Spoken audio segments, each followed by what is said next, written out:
घुटना, कंधा या कमर, चाहे जैसा हो दर्द, डॉक्टर ऑर्थो आपको देता है दर्द से पूरी आजादी, एक भरपूर जिंदगी।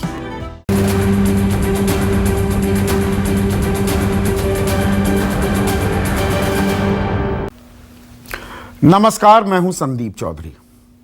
आज सबसे बड़ा सवाल की शुरुआत में बड़े ही दुखी मन से कर रहा हूं। आज का दिन मेरे लिए, खुद के लिए काफी तकलीफ भरा रहा। पूरा देश तकलीफ में है, लेकिन जब खुद पर गुजरती है तो बात समझ में आती है। जो कोरोना के आंकड़े हैं, पिछले 24 घंटे में 2,17,353 लगातार दूसरे दिन 2 लाख से ऊपर मामले आए हैं। 1,185 लोगों की मौत हो गई है। पर ये तो आंकड़े हैं और रोज आपको आंकड़े बताए जा रहे हैं। 11 तारीख से लगातार 4 दिन तक 1.5 लाख से ऊपर नए केसेस आए। फिर पिछले 2 दिनों से 2 लाख से ऊपर केसेस आ रहे। ये तब जबकि लगातार हम पिछले 1 महीने पहले की बात करें तो हम ताल ये ठोक रहे थे, देखिए दुनिया भर में इस कोरोना काल, संक्रमण काल, आपदा काल में भारत ने दुनिया को रोशनी दिखाई, किरण दिखाई, कैसे कोरोना से लड़ा जाता है। हमने मास्क बनाए, N95 मास्क बनाए, PPE किट बनाई, वेंटिलेटर्स बनाए, अस्पतालों में बेड की संख्या बढ़ा दी। हम पूरी तरह से तैयार हैं। खुद ही नहीं लड़ रहे, बल्कि पूरी दुनिया को भी इस कोरोना के खिलाफ युद्ध में, इस महायुद्ध में हम सहायता कर रहे हैं। लेकिन आज आलम क्या है, ये तस्वीरें देखिए। 2 शख्स एक ही बिस्तर पर, राजधानी दिल्ली की यह तस्वीर है, LNJP अस्पताल की, देश का दिल, देश की राजधानी दिल्ली में एक ही बेड पर 2 मरीज। मुख्यमंत्री अरविंद केजरीवाल कहते हैं बेड की कोई किल्लत नहीं है। बिल्कुल किल्लत है। वेंटिलेटर्स मुकम्मल हैं, नहीं हैं। कोरी झूठ है ये। और मैंने क्यों कहा कि मैं दुखी मन से, व्यथित मन से आज ये कार्यक्रम कर रहा हूं, क्योंकि आज पूरे दिन मेरे परिवार में अभी भगवान की कृपा से कोई कोरोना की चपेट में, जद में नहीं आया। लेकिन मेरे जानने वाले, मेरे पहचानने वाले, मेरे अजीज दोस्त, मेरे रिश्तेदार, उनमें से बहुतेरों को कोरोना संक्रमण हुआ है। और आजकल मैं अपनी बड़ाई कर नहीं रहा हूं यहां पर, या गुणगान नहीं कर रहा हूं। पत्रकारों को लोग समझते हैं कि नहीं, इनके पास एक्सेस है, ये कहीं ना कहीं फोन मिला देंगे, कहीं ना कहीं घंटी बजा देंगे तो बेड मिल जाएगा, अस्पताल में भर्ती हो जाएंगे, वेंटिलेटर मिल जाएगा। नहीं मिल रहा है। आज पूरे दिन 4 मामले थे मेरे जानकारों के, और दिल्ली ही नहीं, पूरे दिल्ली NCR यानी कि नोएडा, गाजियाबाद, गुरुग्राम के तमाम बड़े जो हॉस्पिटल्स हैं, तमाम बड़े डॉक्टर्स को मैं रिक्वेस्ट करता रहा, गुजारिश करता रहा। और बहुत नेक इंसान है इस दुनिया में, इसीलिए इंसानियत कायम है। पूरी मदद करने की उन्होंने कोशिश की कि बिस्तर खाली होते ही हम इंतजाम कराएंगे। लेकिन आलम यह है, इंतजाम नहीं हो पा रहे हैं, नहीं हो पा रहे हैं। एक बार कोरोना से ग्रसित, कोरोना की चपेट में आया हुआ एक मरीज अस्पताल में भर्ती होता है, 10-12 दिन, 15 दिन के लिए तो गया, तो बेड बुक हो गए। जहां वेंटिलेटर की जरूरत है, बेड तो मिल रहा है लेकिन वेंटिलेटर नहीं मिल रहा। 2 जगह इंतजाम हो पाया, वो भी एड़ी चोटी का जोर लगाकर, डॉक्टरों की मदद के चलते।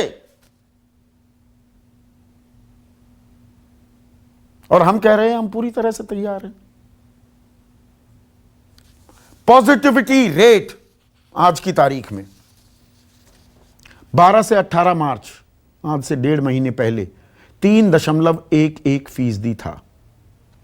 अब 9 से 15 अप्रैल के बीच ये बढ़कर 13.16% हो गया है। कई जगह ये 16% था, 20% तक पॉजिटिविटी रेट चला गया है। 100 में से 20 लोग जिनका टेस्ट हो रहा है पॉजिटिव निकल रहे हैं। ये आलम है। और हम कह रहे हैं हम पूरी तरह से तैयार हैं। चुनाव चल रहे हैं, चलते रहेंगे। आज चुनाव आयोग की बैठक भी हुई, लेकिन चुनाव जरूरी है। कुंभ में संक्रमण लगातार फैलता जा रहा है। कुछ अखाड़ों ने खुद को विड्रॉ भी कर लिया है, लेकिन आस्था की बात है। हम भगवान से दीर्घायु की कामना करते हैं, अपने परिवार वालों के भले की कामना करते हैं, आस्था की डुबकी लगा रहे हैं या कोरोना के दलदल में फंसते जा रहे हैं और दूसरों को भी फंसाएंगे। यह अपने आप में अहम सवाल हैं हमारी व्यवस्था के। भोपाल की मैंने आपको पहले भी तस्वीरें दिखाई थी, अब एक और तस्वीर दिखा रहा हूं। कल 7:10 की ये तस्वीरें हैं, सोशल मीडिया पर वायरल हो रही हैं। 40 से ज्यादा चिताएं एक साथ अंतिम संस्कार किया जा रहा है, एक साथ। एम्बुलेंस की कमी है, अस्पतालों की कमी है, वेंटिलेटर्स की कमी है, वैक्सीन की कमी है। टीका उत्सव मनाया गया देश में, लेकिन वैक्सीनेशन सेंटर्स बंद पड़े हुए हैं। आरटी-पीसीआर की रिपोर्ट 4 से 7 दिन में आ रही है। अलग अलग हाउसिंग सोसाइटीज में 40-40, 50-50, 70-70, 80-80 तक केसेस आ रहे हैं। कोई कंटेनमेंट जोन नहीं बनाया जा रहा है किसी भी सोसाइटी को। मैं नोएडा की बात कर रहा हूं। आरटी-पीसीआर टेस्ट पर कोई उन टेस्ट की फाइनल रिपोर्ट दर्ज ही नहीं हो रही है। फोन पर बताया जा रहा है आपको, उसमें भी जुगाड़ तंत्र इस्तेमाल करना पड़ता है कि आप पॉजिटिव हैं या नेगेटिव हैं। और 4 से 7 दिन लग जाएंगे तो उसके मायने क्या। और 4 से 7 दिन बाद आपको पता लगता है आप कोरोना पॉजिटिव हैं और आपके ऑक्सीजन लेवल्स डाउन होने लगे, आपको वेंटिलेटर की दरकार हो या आपको अस्पताल में भर्ती होने की जरूरत आन पड़े, तो पहले 4 से 7 दिन का इंतजार, उसके बाद 2-2, 3-3, 4-4 दिन अस्पताल का बेड लगने में, मिलने में लग जाते हैं। और हम कह रहे हैं हम तैयार हैं। आरटीआई के जरिए कुछ खुलासे भी हुए हैं। जो गाजे बाजे के साथ हमने पिछले साल घोषणा की थी, वेंटिलेटर्स बनाएंगे। 50,000 वेंटिलेटर्स का ऑर्डर भी दिया गया सरकार की तरफ से। मैं बाकायदा कंपनियों के नाम लेकर आगे आपको और जानकारी देने वाला हूं, लेकिन बड़ी तस्वीर आपको बता दूं 1-2 उदाहरण के जरिए। ट्रिवीट्रॉन हेल्थ केयर है ये, 23 साल पुरानी चेन्नई की एक मेडिकल टेक्नोलॉजी की कंपनी। इसको सरकार ने 7,000 वेंटिलेटर बनाने के ऑर्डर दिए, और ना उनका बेसिक ना एडवांस वेंटिलेटर मॉडल वो एग्जिस्ट ही नहीं करता था, वो था ही नहीं। प्रोटोटाइप जो एक ढांचा तैयार किया जाता है वो तक नहीं था, ऑर्डर दे दिए गए। तो मिलेगा क्या? बाबा जी का ठुल्लू। नहीं मिले वेंटिलेटर्स। एगवा को 10,000 ऑर्डर्स दिए गए सरकार की तरफ से, 5,000 मिले। एलाइड मेडिकल को 350 दिए गए, 350 मिले, इकलौता उदाहरण। विप्रो को 100 दिए गए, 10 की डिलीवरी हो पाई। AMTZ 4,000 वेंटिलेटर्स बनाने का ऑर्डर दिया गया, एक भी नहीं मिला। ज्योति CNC 5,000 वेंटिलेटर बनाने का ऑर्डर दिया गया, एक भी नहीं मिला। ट्रिविट्रॉन की जो मैं बात कर रहा था, 7,000 वेंटिलेटर्स का ऑर्डर दिया गया, 373 करोड़ का ऑर्डर था। ये आपकी मेरी मेहनत की कमाई पर लगा टैक्स। सरकार का पैसा क्या होता है, हम ही तो देते हैं। हमारा दिया हुआ ये पैसा नाली में बह गया। एक उदाहरण दे रहा हूं सिर्फ। ऐसे में आज का सबसे बड़ा सवाल, ना टेस्ट, ना बेड, ना वेंटिलेटर। कोरोना से ऐसे लड़ेंगे। और महामारी का 1 साल, कितना तैयार देश। और यह आम आदमी का दर्द आपके सामने मैं इजहार कर रहा हूं, क्योंकि ये इसकी एक झलक मात्र देखी मैंने आज। फिर बता दूं, मेरे घर में कोई संक्रमित नहीं हुआ है अभी भी, भगवान की दया से। ये मेरे कुछ जानने वाले थे, उनकी जो मदद बन पड़ रही थी, जिसको मैं जानता था, मैं उन्हें फोन कर रहा था। एक आम आदमी कितना बेबस, कितना लाचार, कितना बेचारा महसूस करता है, उसकी सीधे सीधे आज मैंने एक झलक देखी। नेताओं का क्या है, हमारे कर्ता धर्ताओं का क्या है।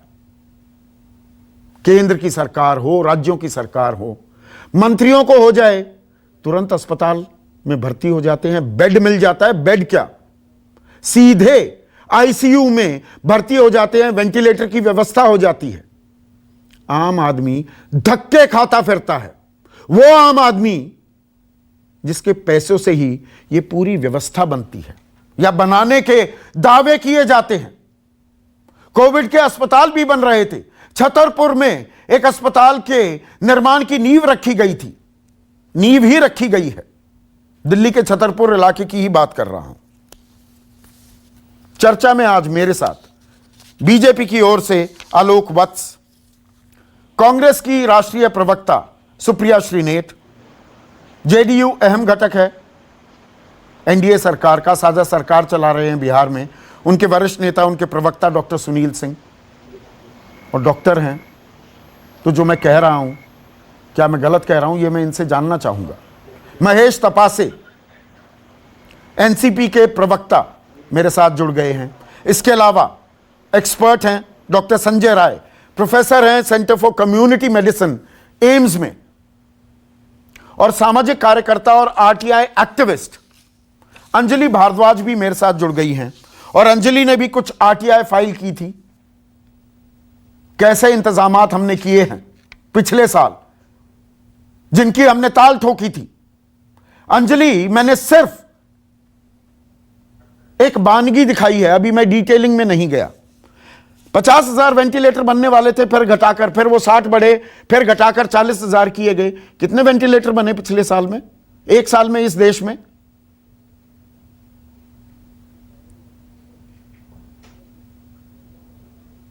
जी,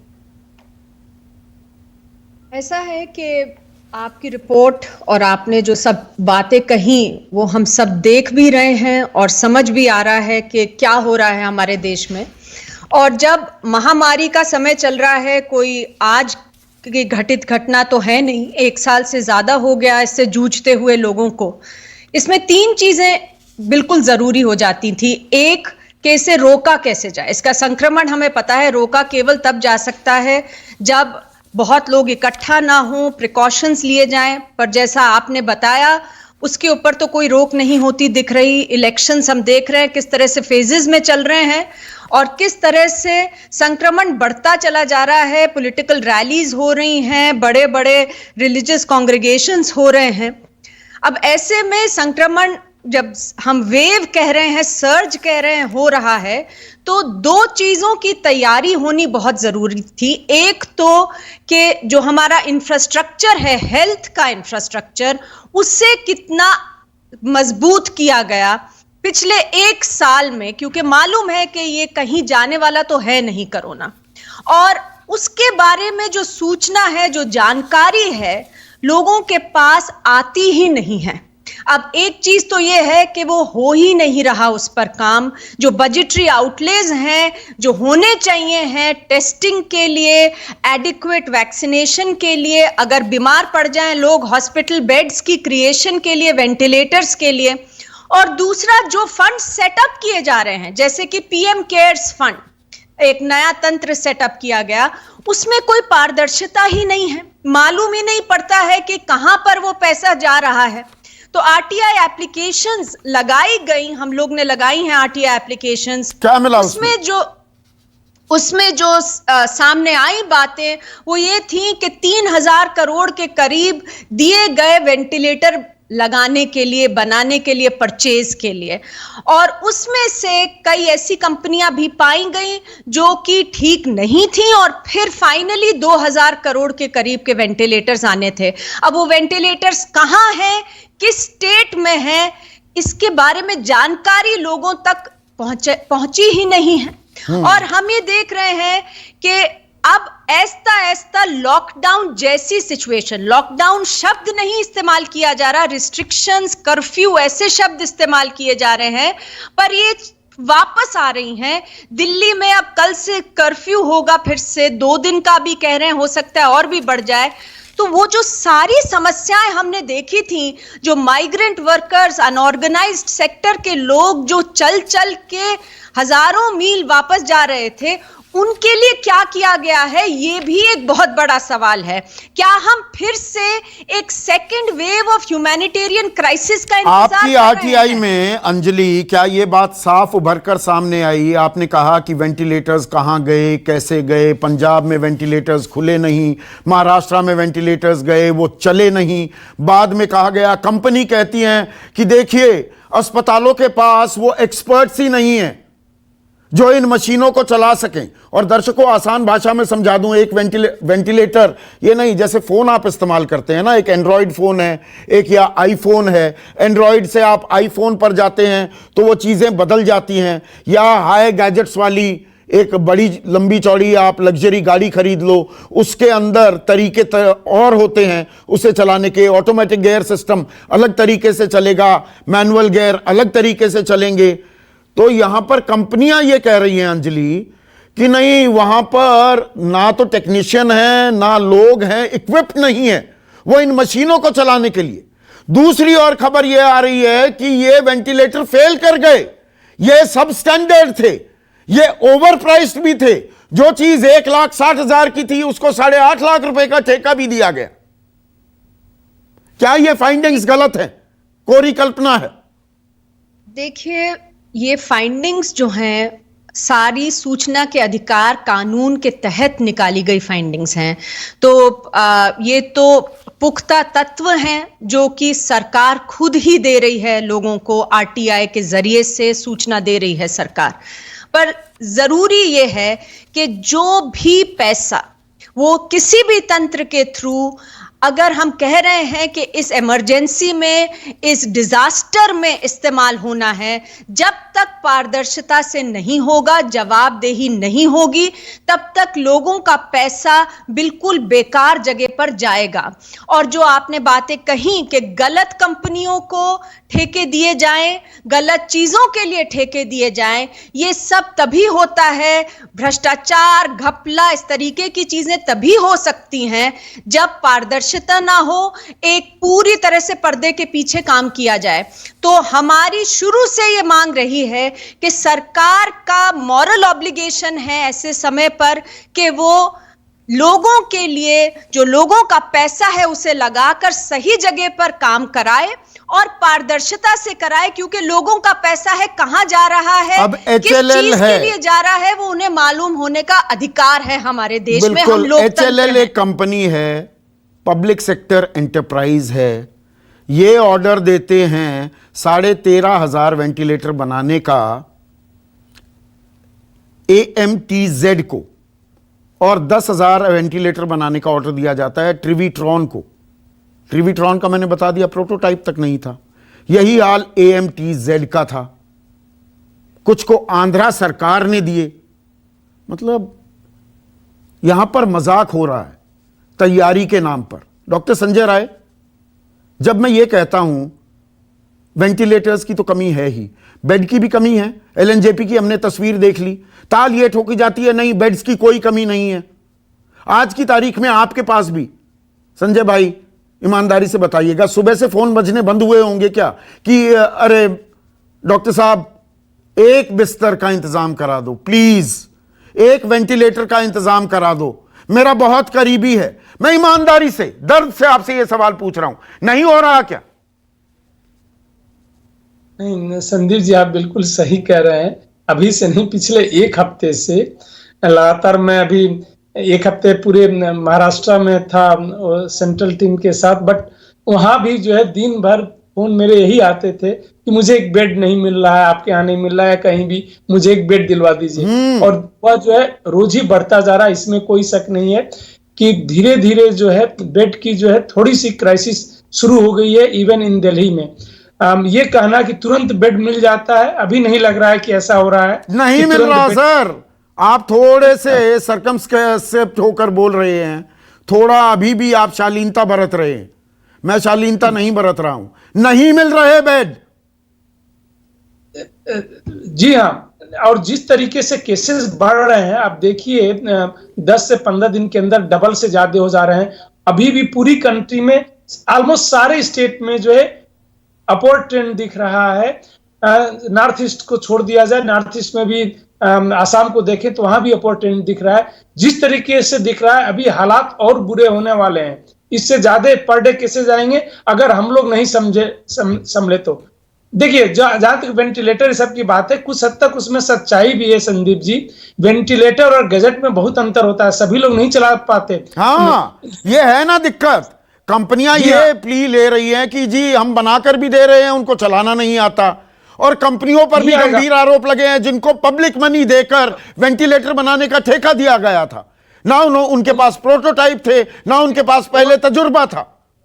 देखिए वह फायदे से ज्यादा वेंटिलेटर नुकसान कर सकता है, क्योंकि अगर हमने सब उसमें प्रेशर और सब मेंटेन नहीं किया तो आप देखिए न्यूयॉर्क जैसे शहर में डेथ जो शुरू में बहुत ज्यादा हुई थी, बाद में उसको इन्वेस्टिगेट किया गया कि इवन ज्यादातर लोगों को वेंटिलेटर पर डाला गया, उसलिए डेथ हो गई थी, उनको हम बचाया जा सकता था।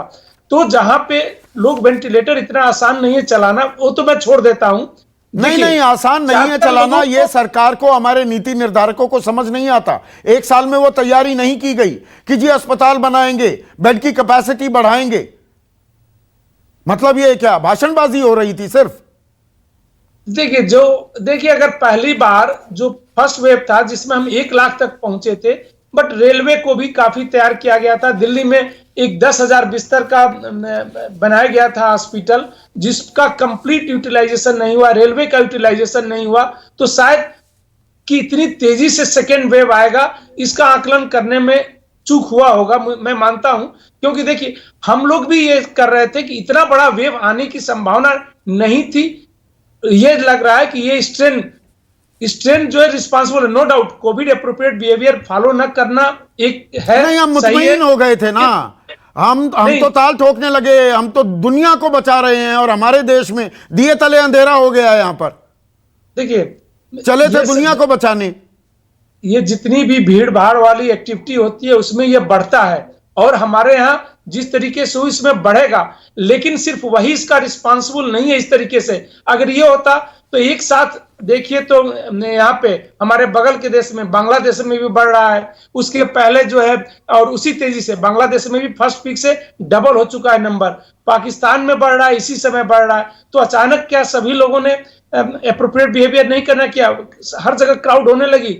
ऐसा देखिए क्राउड रिस्पांसिबल है, सबसे ज्यादा रिस्पांसिबल होता है, लेकिन उसके साथ और भी फैक्टर्स नहीं, पर सवाल मैं यहां पर देखिए एक सेकंड डॉक्टर साहब, आलोकवत, सवाल ये है, 1 साल पूरे देश ने कोरोना झेला है, ये किसी की जिम्मेदारी नहीं थी, ये एक महामारी है।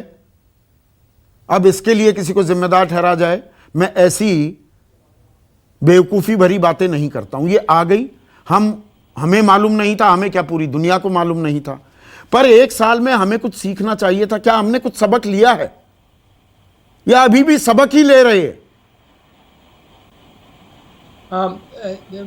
डेफिनेटली जितने एविडेंस जनरेट हुए हैं, अगर देखिए, मैं एक सेकंड, आलोक वत्स से ये सवाल था डॉक्टर साहब। अच्छा, आलोक वत्स जी,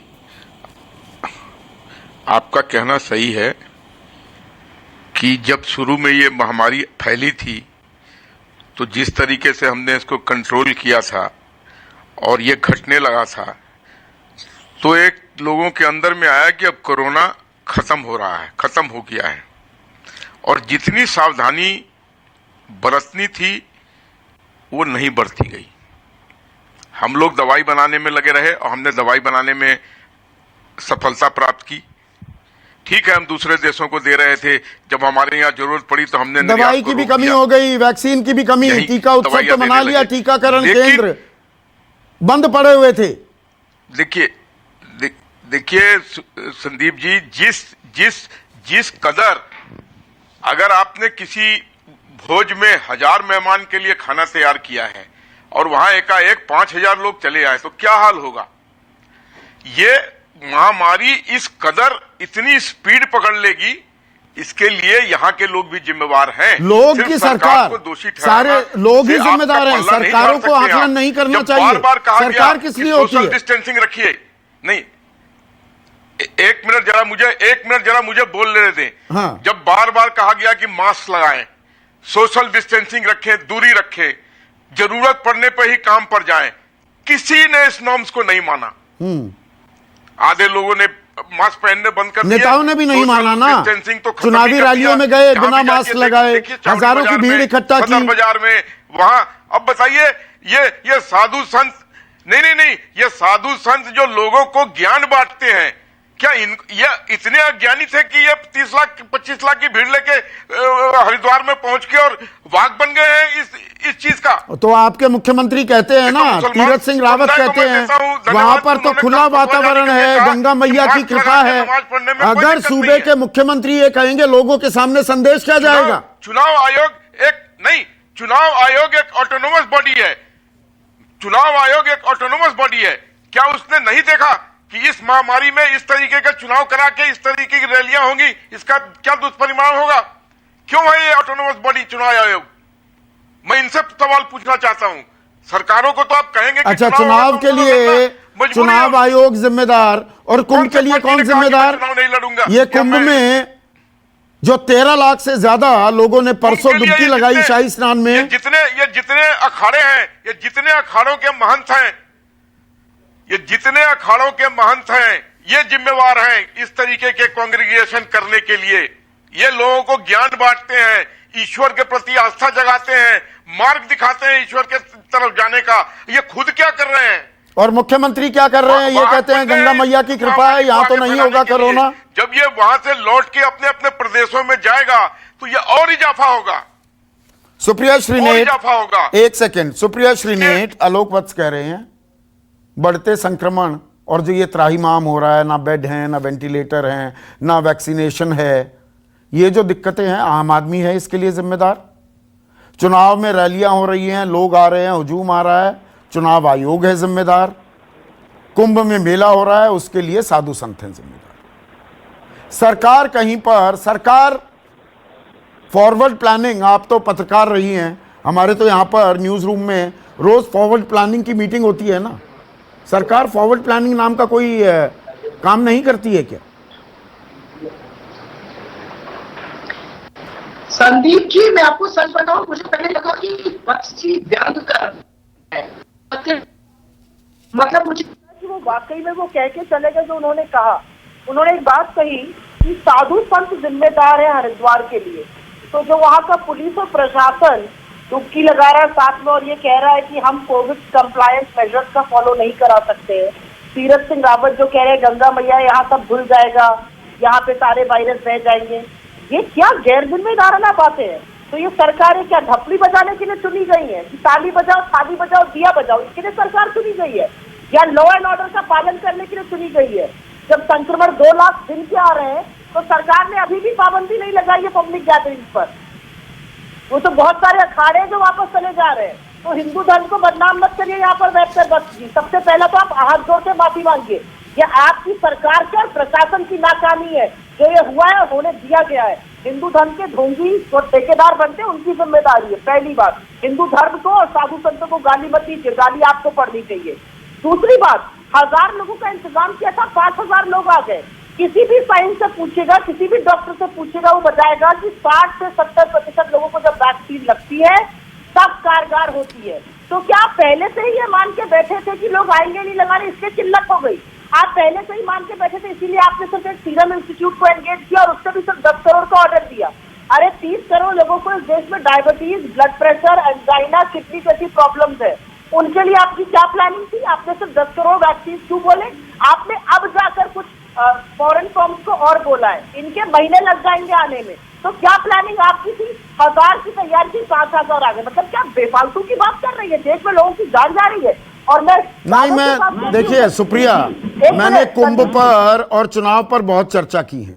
आज जो मेरा मूल सवाल है सुप्रिया, वो ये, 1 साल हो गया ना, हमें बहुत कुछ सीख लेना चाहिए था, अपने इंतजामात पुख्ता और मुकम्मल कर लेने चाहिए थे, पर यहां तो व्यवस्था की धज्जियां उड़ती दिख रही है। नहीं, बिल्कुल उड़ती दिख रही है। और मुझे थोड़ा दुख है और थोड़ा क्षोभ है। इलेक्शन कमीशन की 5-10 मिनट पहले जब आपका शो शुरू हुआ था तो उन्होंने बोला कि शाम को 7 बजे से सुबह 10 बजे तक रैली नहीं होगी।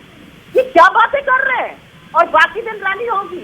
अरे जो सुझाव दिया था, मैं कहती हूँ हमारी प्रतिद्वंदी ममता जी ने दिया था कि आप क्लब कर दीजिए सारे पेज, तो कराइए एक बार में पेज, खत्म करिए चुनाव।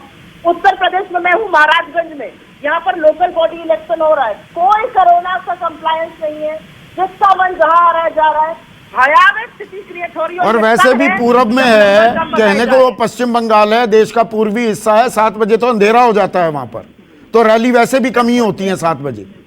हाँ, एक चीज ये भी देख लीजिए संदीप जी, ये पिक्चर है, ये अमित शाह जी ने कुछ घंटे भर पहले ट्वीट करके बोला है, बड़ा रोड शो मैंने किया है।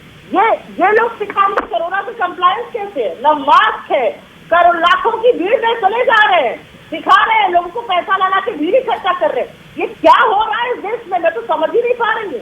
और आपको लगता है ये सब चंगा है? और भाजपा के प्रवक्ता बैठे यहाँ पर लोगों को, साधुओं के ऊपर दोषारोपण करेंगे। डॉक्टर सुनील सिंह, एक सेकंड, डॉक्टर सुनील सिंह, आप तो खुद डॉक्टर हैं, आपके साथ भी वही हुआ होगा। मैंने तो एक हल्की सी झलक देखी आज, रोज फोन आ रहे होंगे। ये हमने व्यवस्था दुरुस्त क्यों नहीं की? मेरे पास ये एक second, RTI, right to information के तहत हेल्थ मिनिस्ट्री की टेक्निकल कमेटी से कुछ जानकारी मांगी गई थी। उस जानकारी में यह पाया गया कि 2 कंपनियां, 2 फर्म्स जिन्हें ठेके दिए गए वेंटिलेटर बनाने के, ज्योति सीएनसी ऑटोमेशन और आंध्र प्रदेश मेडटेक जोन, जो AMTZ की मैं चर्चा कर रहा था पहले, इनके जो प्रोटोटाइप्स और जो इन्होंने वेंटिलेटर बनाने की बात की वो अपर्याप्त माने गए। इनसे ये ठेके ही हटा लिए गए। बंदरमाट हो रही थी तैयारी के नाम पर, आज उसका खामियाजा भुगत रहे हैं हम।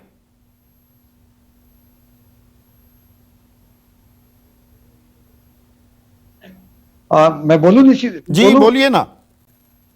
संदीप जी, निश्चित ही देखिए, कुछ बात समझे कि कोरोना का जो दूसरा लहर आया है, वो लहर का हम लोग एंटिसिपेट नहीं किए थे या हमारी तैयारी नहीं थी, ये तो स्पष्ट है। क्योंकि जैसा आपको फोन आ रहा है सुबह शाम तक मुझे भी फोन आता है और काफी किल्लत से हम मुहैया कराते हैं। लेकिन हमारी राज्य सरकार में माननीय मुख्यमंत्री जी रोजाना सूक्ष्म अनुश्रवण व्यक्तिगत रूप से करते हैं और बेडों की संख्या बढ़ाई जा रही है। अभी भी हाई लेवल मीटिंग चल रहा है, बेडों की संख्या बढ़ाई जा रही है, आवश्यक दवाएं और उपकरण बढ़ाए जा रहे हैं। आपको ये इसके साथ देख ले कि जो रात में यहाँ पे लोगों को गतिविधियां बंद करने के लिए, देखिए जीवन यापन भी देखना है और जीवन भी देखना है, इसलिए पूरी लॉकडाउन जो जब जरूरत पड़ेगी तो करेंगे। जीवन देखना, मैं लॉकडाउन की बात ही नहीं कर रहा हूं, मैं कर रहा हूं हमारी व्यवस्था। आज की तारीख में भगवान ना करे किसी को कोरोना हो जाए, वो क्या आसानी से अस्पताल में भर्ती हो जाएगा? उसकी हालत अगर गंभीर है उसे वेंटिलेटर मिल जाएगा क्या? सवाल मेरा निश्चित ही हेल्थ केयर फैसिलिटी पर प्रेशर है, लेकिन हम लोग सब मिल करके वो प्रेशर को कम कर रहे हैं और उसको अकोमोडेट कर रहे हैं। और जहां तक आपने वेंटिलेटर के बारे में जो टेक्निकल बातें बताई, वो तो पूरी तरह एक स्कैम की तरफ इंगित करता है। उसकी पूरी तरह जांच होनी चाहिए, वो तो भ्रष्टाचार की तरफ इंगित करता है। मैं उस पर कोई टीका टिप्पणी नहीं करूंगा, उसमें कुछ स्तरीय जांच होनी चाहिए, क्योंकि अगर ऐसा है तो ये बड़ा ही दुखद और दुर्भाग्यपूर्ण है। और वेंटिलेटर एक अहम चीज है। जहां तक डॉक्टर साहब ने कहा कि वेंटिलेटर चलाने का, तो हमें इतना समय मिला था कि वेंटिलेटर चलाने के लोगों को हम ट्रेन कर सकते थे। नहीं और किया ना वेंटिलेटर हमने की ट्रेन, नहीं तो हमें तो इसीलिए कमी हो रही है। इसीलिए जो दूसरा हमने क्रिटिकली कह रहे हैं, देखिए आप समझिए, सबसे ज्यादा, आप तो डॉक्टर हैं सुनील बाबू, सबसे ज्यादा वेंटिलेटर की जरूरत किसे होती है? हमारे बड़े बूढ़ों को, हमारे बुजुर्गों को, हमारे माता पिता चाचा ताऊओं को। गलत कह रहा हूं क्या?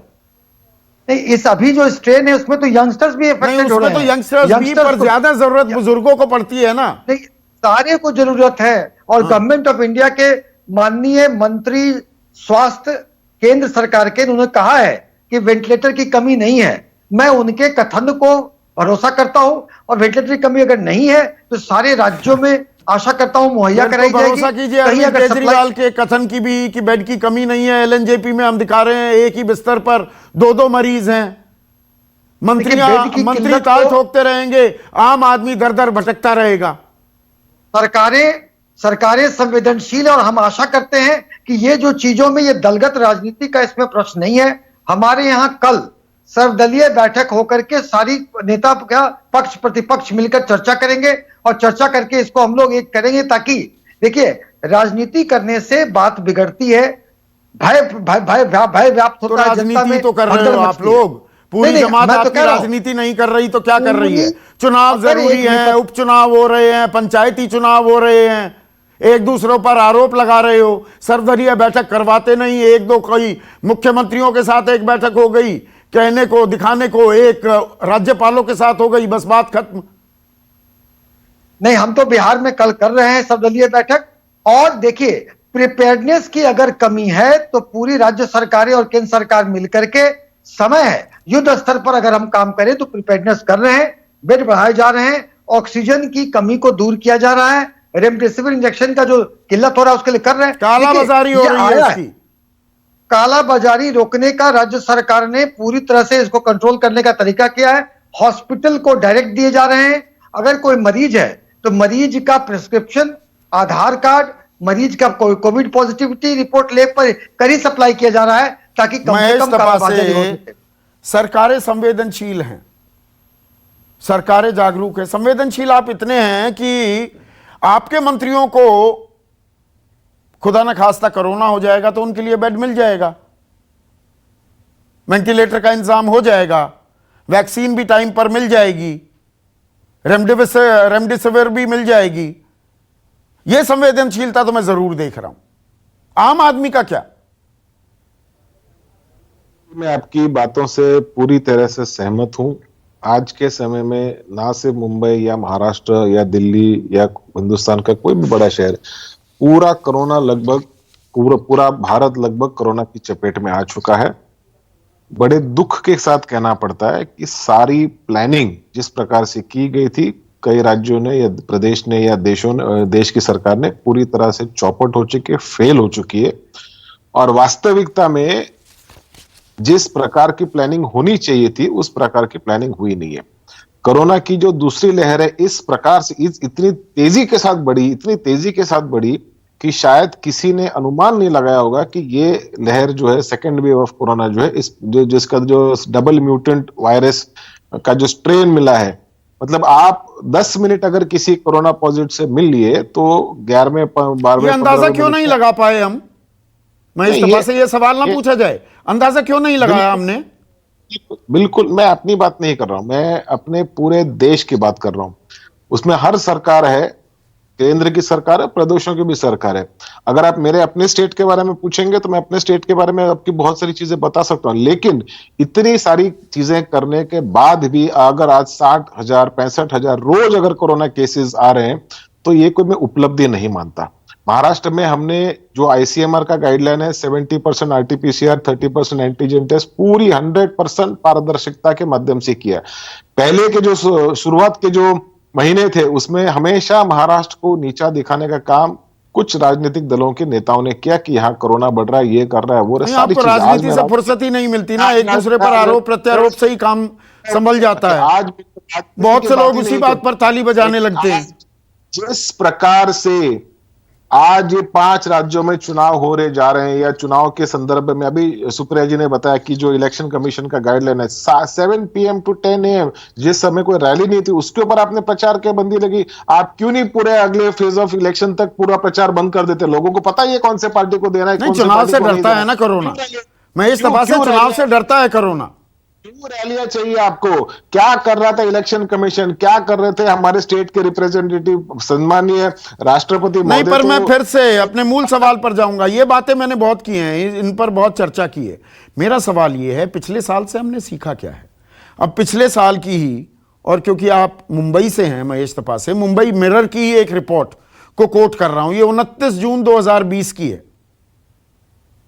81 made in India ventilators fail the test at Saint George and JJ hospital amid state wide shortage. पिछले साल भी वेंटिलेटर की किल्लत थी।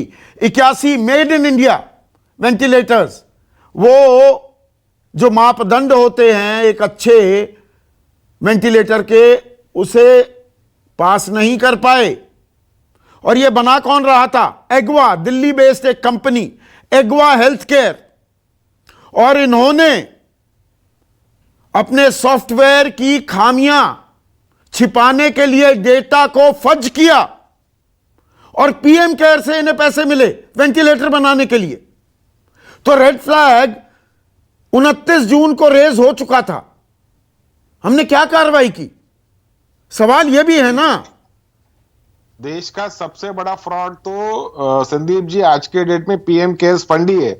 हमारा ऐसा PM है जो केयर ही नहीं करता। एक देखिए, अमेरिका में 100 दिन के अंदर अमेरिका के वासियों को टीका लगाने का पूरा ब्यौरा उन्होंने, उस देश ने उठा लिया। अब टीका महोत्सव उन्होंने करना चाहिए कि हमने करना चाहिए? हमारे पास टीका केंद्र हमारे बंद पड़ रहे हैं, हमारे पास वैक्सीन नहीं है, ये कोविशील्ड भी नहीं है, अभी तो मेरे ख्याल से वो अदर पूनावाला की कंपनी के पास रॉ मटेरियल भी नहीं है। ये परिस्थिति हमारे देश में आ चुकी है, और हम सिर्फ इमोशनल ड्रामा कर रहे हैं। टीका महोत्सव कीजिए, ये कीजिए, वो कीजिए। अरे अगर हम सच्ची में अगर लोगों की जान और माल की कदर करते या कीमत करते, फिर वही राजनीतिक आरोप लगाने लगे ना। नाला सोपारा में ऑक्सीजन की कमी से 10 लोगों की मौत हुई। ऑक्सीजन भी क्या केंद्र सरकार भेजेगी? अब आप कह रहे हैं हम बुलाएंगे। 100% ऑक्सीजन महाराष्ट्र सरकार खरीद रही है। महाराष्ट्र में तो वो कमी से 10 लोग कैसे मर गए? नाला सोपारा में 10 लोग कैसे मर गए महेश तपा से? बिल्कुल मरे। अहमदाबाद में तो वेंटिलेटर फूट गया। अब बस बात वही कि हमारे यहां मरे, अरे उधर देखिए उधर मरे। यही है, यही आपकी संवेदनशीलता है। बिल्कुल संवेदनशीलता ये नहीं, संवेदनशीलता ये है कि अभी हम ड्रामा करना बंद करें, और जो वास्तविकता है कि लोगों को दवाई देना, लोगों को हॉस्पिटल बेड उपलब्ध करना, लोगों को ऑक्सीजन देना, लोगों को वेंटिलेटर देना, इस चीज पे प्रधान क्रम से हमको काम करना चाहिए। चाहे केंद्र की सरकार हो, चाहे प्रदेश की सरकार हो, यह आरोप प्रत्यारोप बंद कीजिए। जिस प्रकार से जो भाषा चल रही है आज देश के अलग अलग राजनीतिक दलों में, शर्म आती है मुझे, मैं सच्ची बता रहा हूं। आज एक राजनीतिक दल का कार्यकर्ता के रूप से आप मुझे यहां पे बिठाए, लेकिन कभी ना अगर एक नॉर्मल आदमी के रूप से अगर बैठना पड़े तो मुझे लगता है कि नॉर्मल आदमी सुन रहा है ना, आपकी बातें सुन रहा है, बिल्कुल सुन रहा है। और मुझे फक्र है कि मैं सच बोल रहा हूं। मैं किसी भी सरकार की एक तरफा साइड नहीं ले रहा हूं। अगर हमारे में खामियां तो उसे भी दोहरा रहा हूं, और अगर सामने कुछ गलती है तो उसे भी उतने ही नहीं, बात तो ये है ना, एक वो पुरानी कहावत है ना, आलोकवत्स, अब पछताए होत क्या जब चिड़िया चुग गई खेत। कोई जादुई छड़ी तो है नहीं। या डॉक्टर्स भी, आप उन्हें फोन करेंगे, वो बहुत अच्छे नेक इंसान है, सबने ढंग से बात की। आज मैंने जिससे भी फोन किया, गुजारिश की, पर कोई जादुई छड़ी तो है नहीं डॉक्टर के पास कि बिस्तर आ जाएंगे, वेंटिलेटर उपलब्ध हो जाएगा। ये तो हमारी व्यवस्था को करना था इंतजाम, और ये अभी होने वाला नहीं है, तो हम भुगतेंगे आने वाले दिनों में भी। इस चीज को मानने में कोई कोताही नहीं बरसनी चाहिए कि जितनी हमको डिमांड आ गई उतने के लिए हम तैयार नहीं थे। लेकिन दोषारोपण करना, जिन इन विकट परिस्थितियों में मोदी सरकार ने जिस कदर काम किया वैक्सीनेशन का और हॉस्पिटल में बेड्स बढ़ाने का इत्यादि, वो अपने आप में एक अभूतपूर्व चीज है। लेकिन हाँ, जैसा कुछ गलत जगह पर चला गया वेंटिलेटर का ऑर्डर, ये जब भगदड़ में इस तरीके की चीजें होती हैं तो इस तरीके का कुछ त्रुटियां हो जाती हैं। त्रुटियां हो रही हैं, पर मेरा सवाल, एक छोटा सा जवाब चाहूंगा सुप्रिया श्रीनेट, मुझे क्लोज करना है प्रोग्राम। अब क्या मतलब, अब भुगते ना आने वाले दिनों में और भुगते, ये यकायक तो ना तो बेड बढ़ेंगे, ना वेंटिलेटर्स आएंगे, ना प्रेशर घटेगा सिस्टम पर, वो तो नहीं घटने वाला है, तो भुगतने के लिए तैयार हो जाए। या am I sounding too pessimistic? नहीं, you are not, you are sounding realistic. ये जो हमने पहले बोला ना, end game, bend it like Beckham, pharmacy of the world, जो सीनत होगा ना गलत टाइम पर, उसी का नतीजा है। सब लोग बिल्कुल आश्वस्त हो गए कि सब ठीक हो गया। मैंने आपको बताया ना, राजनीतिक सूझबूझ की जरूरत है इस समय। सबको साथ लीजिए, सुझावों को लीजिए और कोरोना को हम हराएंगे। लेकिन आंकड़ों की हेराफेरी मत करिए। मैं हाथ जोड़ के हर सरकार से बोलती हूँ, उत्तर प्रदेश में प्राइवेट टेस्टिंग शुरू करिए, लखनऊ जैसे शहरों में आने दीजिए 12 नंबर, क्या फर्क पड़ता है? लाशें तो फिर भी दिवाली के दियो जैसी जल रही, जैसे लगता था दिवाली के दिए जल रही, लाशें जल रही है लखनऊ में। मैंने अपने किसी चाहने वाले को आज खोया है, सतीश जी जैसे आप प्रति थे, मैं भी बहुत प्रति हूँ, लेकिन मुझे ऐसा लगता है इसका सामना हम तब कर पाएंगे जब हम सच का सामना करेंगे। बिल्कुल मुश्किल वक्त है, राजनीति हमें छोड़ देनी चाहिए। जो हमारा ये असीम प्यार है चुनावों को लेकर, हार जीत को लेकर, इसे थोड़ी देर के लिए अलग रखकर, हमारे अंदर वो कुव्वत है, वो हिम्मत है और वो काबिलियत भी है कि हम इस कोरोना से लड़ सकते हैं। लेकिन समय की, वक्त की दरकार यह है कि हम साथ आएं, सब साथ मिलकर इस आपदा से लड़ेंगे और प्रबंधन को और दुरुस्त करेंगे तो मजबूती से इस लड़ाई को लड़ पाएंगे। इसी उम्मीद के साथ नमस्कार। खास जड़ी बूटियों से बना पेट सफा आयुर्वेदिक चूर्ण आज ही ले आएं। पेट सफा पहली रात से ही असर दिखाता है और इसकी आदत भी नहीं पड़ती। पेट सफा, हर रोग दफा।